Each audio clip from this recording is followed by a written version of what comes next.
Hi, my name is Shweiki, and I am the president of Shweiki Media. We are a printing and publishing company here in San Antonio, Texas. I'm also the founder of Study Breaks magazine. Study Breaks is a college publication. We are distributed now at publications all over Texas. We reach about 556,000 students each month and have been publishing Study Breaks for almost 30 years now. And today's WebEx, appreciate you taking the time to join it, will be our experience with distributing our own magazine, which is a free publication, but also some of the tips and best practices we've learned from other very successful publishers of free publications over the years through our printing company. And the purpose is really to make sure that with your distribution, you're maximizing your readership, you're engaging as many of your audience as possible, and driving profit to the bottom line. One thing is what we are hearing, what we've learned over the years is that distribution is one of the most important but most neglected parts of the magazine. And I've got this picture of this old truck here. And I put this up here for two reasons. One, because it's obviously a truck that's been neglected. But another thing is that this is not too far off from the truck that one of our distributors used to drive around in when he used to distribute our publication. And that is something that we are going to be discussing. And it's very important to understand is that with your free publication, the people that distribute the magazine, they are your boots on the ground. They are your guerrilla marketing team. They are the ones that are going to be representing you and your image out to the public. So you want to make sure that every part of that process is what you want to be represented as in the market. As you can see, we have an example here of one of our distribution bins. So kind of to that point, one thing that we started to realize as we were revamping our distribution was that our distribution bins looked really bad. Now, in the markets that we were in, all the bins that were surrounding our bins, they all looked bad. And so it wasn't like ours was, any worse than the ones that were out there. But we did a logo change, and we also changed the branding of the company. And we thought that this would be an excellent opportunity to rebrand and revamp our distribution as well. So you can see what the bins look like before we did the process, and you can see what they did after. And to get this look was it was relatively inexpensive compared to what it would have cost to buy a new bin. What we did is we contacted a company that does wraps for auto vehicles, and we measured the dimensions of our bin, and just like they wrap vehicles, we wrapped our distribution bins that we have on campus. Well, we're going to get more into that distribution and bins and how that's done in a second. But what I wanted to do first is just run through one of the most important things to understand is what are your goals? What are the goals for distribution? So just like every other part of your magazine, so you have a goal for your financials, you have a goal for your editorial. It's very important that you have a specific goal and intention in mind for your distribution.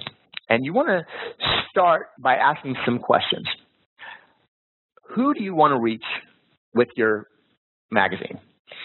Where do they live? Who are the people that can most benefit from your publication? What particular niche do you cater to? And where do those people hang out? What is their income range? Where do they shop?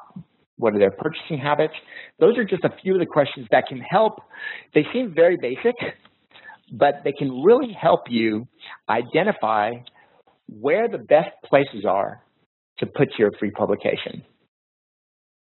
So once you've identified where the publication needs to be, you've got to figure out how are you going to get it there. One thing that we have done, and this is something that we have just implemented over the past couple years, is that we have turned our distribution personnel into our street team. And we require them to put magnetic signs on their vehicle and wear our company t-shirts when they distribute. And something else that we found that's very critical is that with that new image that we've created and that we've given to our street team, we've also empowered them. We figured if they're going to be distributing the magazine and talking to the business owners where we put our publication, then we also want them to be equipped in case any of those business owners have any questions about the publication, if they're interested in advertising, if they're interested in being featured as editorial. We've given the people who distribute our magazine some very basic training on selling the publication. We give them rate cards, we give them media kits, and then they have a quick elevator pitch. There's no expectation for them to actually go out and make the sale, but we've empowered them with the ability to make that sale if they feel like there's a client who's particularly interested and would like to get more information about the publication itself. All right, so we've talked about some of the goals. We've talked about empowering the people that actually distribute the publication. Let's talk now about one way that you can actually raise your bottom line by focusing on your distribution and targeting it properly. So the main thing that you want to make sure of is that you're not overprinting the number of publications, and that you also want to make sure that you're not underprinting, okay? If you're overprinting, you're obviously just throwing money away, and you're not doing any service to your clients. So if you're printing more magazines than people are actually picking up at the locations where they're distributed, then you're, like I said, it's just a waste of money. So you have two options. You can actually print less, or if your rate card promises a certain number of magazines that will be printed, then do your clients the service of increasing the number of distribution points that you have to help them gain greater value from the advertising that they're doing in your publication. As a result, they will get better response, and that translates to money in your pocket as well. So you can save by either printing less or by putting the publication in more places to help you generate better returns for your clients, which puts money in your pocket. All right, so let's talk about the different types of distribution that's out there and what's right for you. So as you've learned from kind of our experience, we discovered that with our magazine, which is focused on college students, our primary distribution are bins and racks on campus, and a very kind of tight circle of businesses that are in the surrounding area immediate area around campus. And we have a street team that distributes both on campus and at this distance. That's what we have found are the best ways for our free publication. Let's talk now about some of the other types of distribution that's out there and help kind of figure out what's right for you. All right, so you have direct mail, which is very effective. There are no limitation on the size of the number of mail pieces that you have. You can target your specific audience, and you can actually save money with direct mail because you only are going to be printing for those people who you know are in your niche audience. So that's those are the pros for direct mail. On the con side, it's very expensive to distribute per piece through the U.S. Postal Service. Obviously, it's very effective. You're guaranteeing that your audience is going to see the magazine.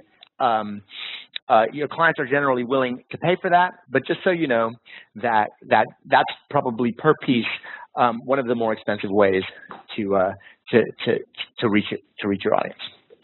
EDDM is also a direct mail solution for distribution. It's simple, it's affordable, it's less expensive than traditional direct mail. You're not required to buy a specific mailing list because it's more of a saturated mailing in a specific zip code. What's nice about EDDM also is that you can select zip codes that are in very specific areas, and as long as you're hitting at least 200 households in that specific area, you will get the EDDM discount. On the con side, it's not as targeted as direct mail. So if you have a publication that's targeted to like a specific niche, let's say homes with you want to reach people who have a certain demographic income that is above a certain point, you can't be specific in that sense. If you want to reach people who like golf or a specific niche, you're not able to target that specifically because you're not working from a specific niche. So in order to hit the number of people that you want to hit and make sure the right people are getting your magazine, you're probably going to need to print more copies to reach the potential readers. Subscriptions. Now, this is a very effective and very desirable way to distribute the publication, and advertising is generally something that can be sold at a premium when you have a sold publication. That you have people opting in through subscription cards.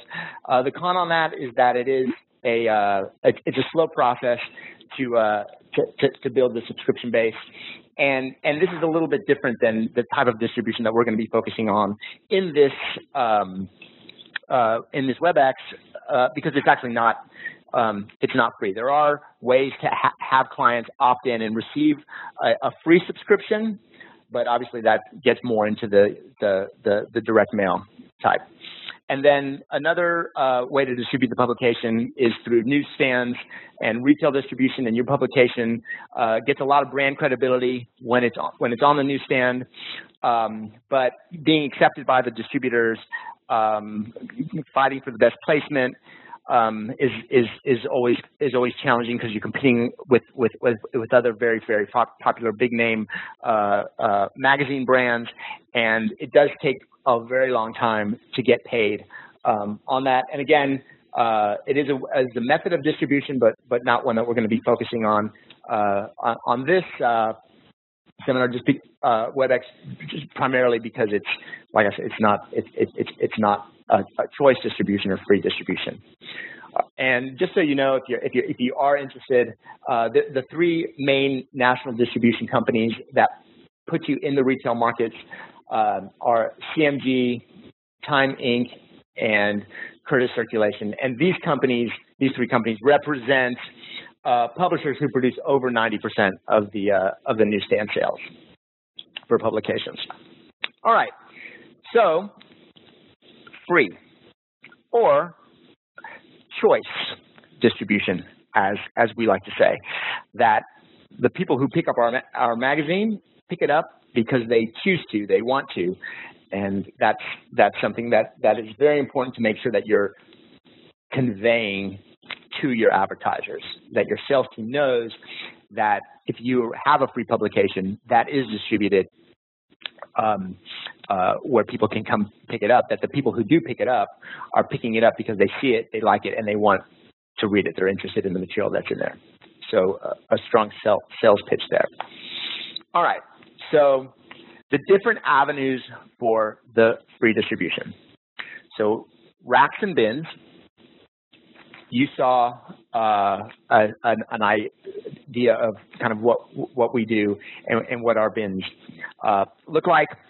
One thing that you can look at now, and this is something that we did when we expanded to some different campuses, is we actually reached out to the local newspaper in our area and asked them if they had any used racks or racks that they were not using, and you would be surprised at how many they actually have and how reasonably priced they were. So I would strongly recommend that you reach out to some newspaper publishers to see what they can offer in terms of used racks and bins.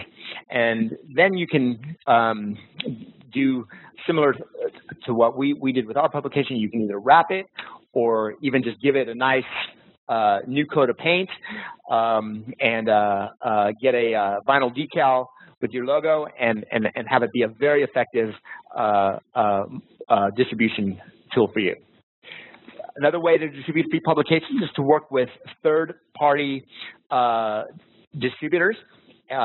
These types of companies, there's a couple publications a couple companies that are in our area that do this type of work, and that's Distributech and Trader. And what they do is they have contracts with grocery stores and convenience stores to actually have racks in the store, and they are renting that space from these merchants. And then what you do is you'll pay a rental fee for that pocket on a monthly basis. And here it says $2.50 to $5 per drop.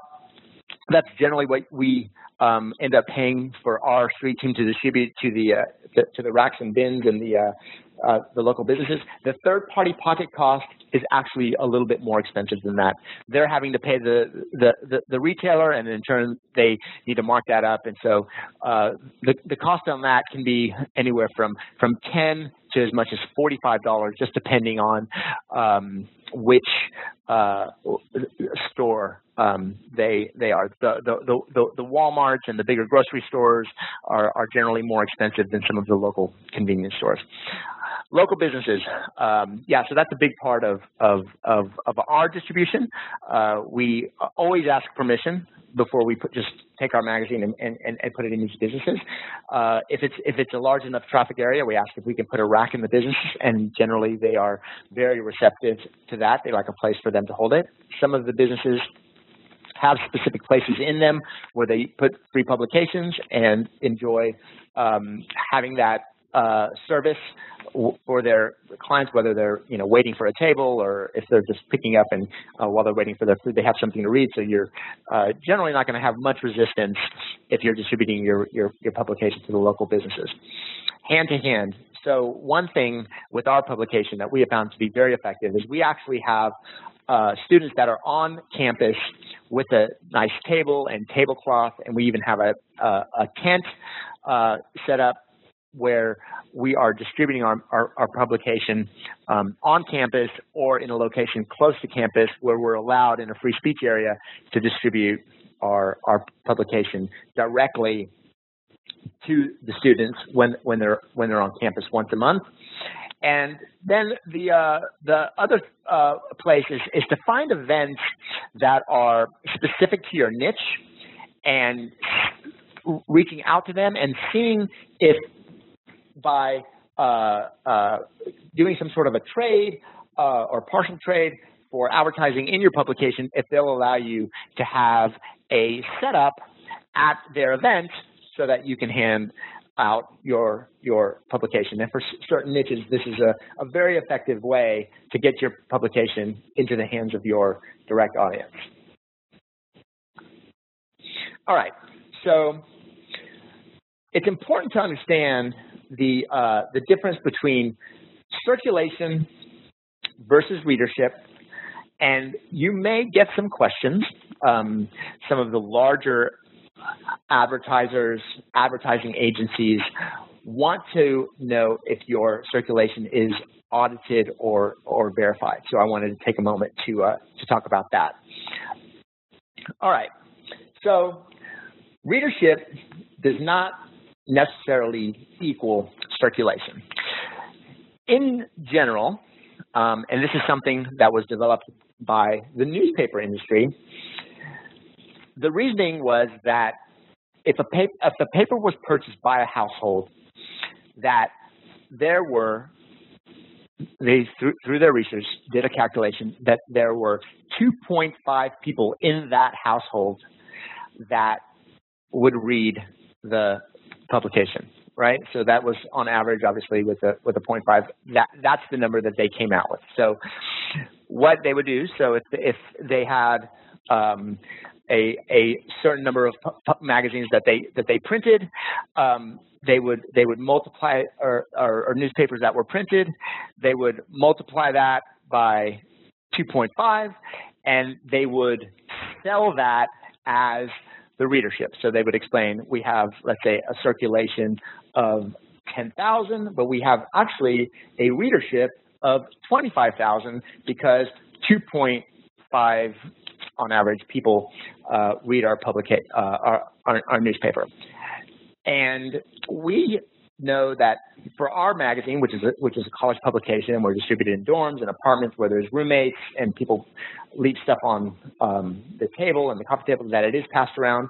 We do use that number when we talk about our readership to our potential advertisers and explain to them that students live in these kind of beehive type communities, and make sure that our sales team uses that as a tool when they're selling the advertising.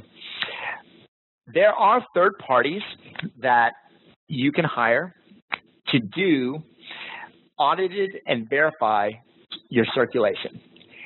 And what they will do is they will do independent tests. You'll send them your distribution list, and they will do some research and verify what your circulation is. And based on the research that they find, they can actually give you a very specific circulation. I'm sorry, very specific. They can verify your circulation, and they can give you a very specific readership number based on their findings.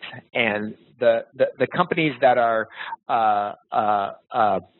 the most the ones that are generally used, the ones that we've used in the past, are the Verified Audited Circulation, BPA, the Audit Bureau of Circulation, and the Certified Audit of Circulation group. All of those companies offer very reasonable pricing for small to medium-sized publishers, as well as some of the larger media companies and larger publications. So definitely something that if you're finding that you have clients and advertisers that are asking about your circulation verification, and if you're audited, you can find that for a reasonable amount of money, these companies can help you get those figures. Okay, so important to track and monitor your distribution, even if it's not audited by a third party. It is critical, and this is where we were talking about at the beginning, the neglected part of the distributions. What publishers sometimes tend to do is they'll put a distribution plan in place when they start the publication, and then it's pretty much on autopilot for the duration, and they're just assuming that it's being done properly. Don't let that happen to you in your publication. It's very important that you are tracking, monitoring, and based on your findings, adjusting your distribution on a monthly or at least a quarterly basis.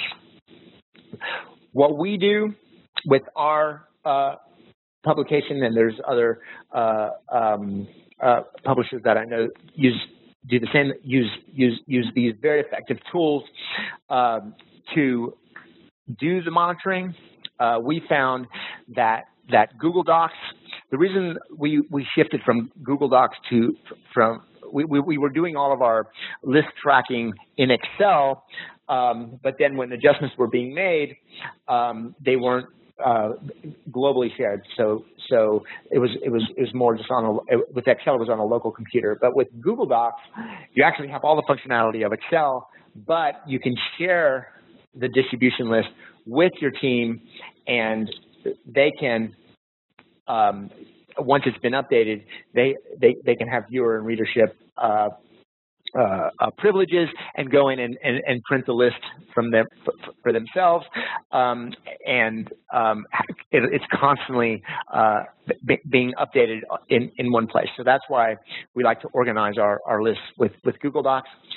We do have a lot of businesses that we distribute to, and so we like to look at Google Maps in the different markets and see the different and new businesses that are popping up in the area, and make sure that we are constantly adding those to our distribution list.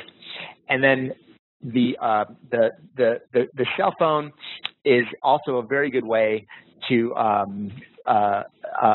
track, to make sure that your distributor is at the location that they say that they are.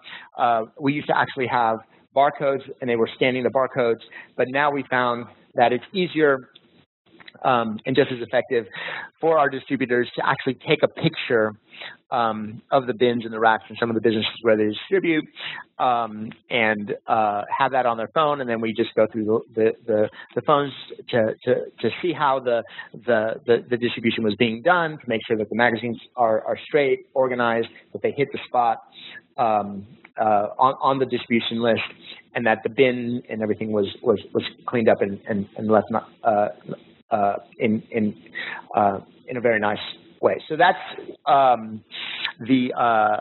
just very simple tools that we use to make sure that we're kind of tracking them. And the reason that it is important, and another thing that is critical to make sure that you're tracking, are the number of returns. So if there's a distribution point and you're putting 25 magazines, but every month you're bringing back 20 of those, there's really no point in continuing to put 20 magazines at their location. It's better to put 5 there and take the other 20 and maybe open up 2 or 3 more distribution points to get that to more potential readers. And that's what we were talking about at the beginning of the presentation. All right. Another thing that you can that very helpful for your distribution team is communicate with them about the most effective way for your product to be packaged. If most of your distribution points you're distributing 25 magazines, then make sure that that's the way that you're getting them from your printer.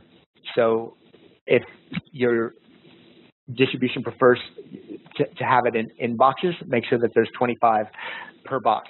If you prefer to have it strapped, make sure that there's 25 per bundle.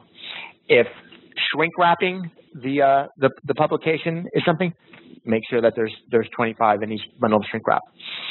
We used to, with our own publication, we used to deliver it to our distributors in boxes, but what was happening is they were finding that while they were on their routes, they would have all these empty boxes that they were having to deal with. And what we found now that is much easier for them is we have 2 plastic straps that are used to wrap the bundles.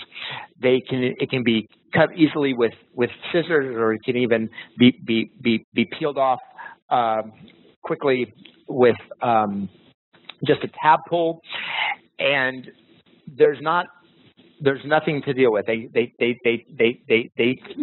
get distributed. Most of our drops have between 25 to 50 magazines, and so we will bundle in either 25s or 50s, and we'll strap it. We give it to our distributor, and they no longer have these big empty cardboard boxes that they deal with each month after they distribute. We also work with clients who like to have their publication shrink wrap. That's for most publications, that's the most expensive way, especially if it's in large bulk, to have it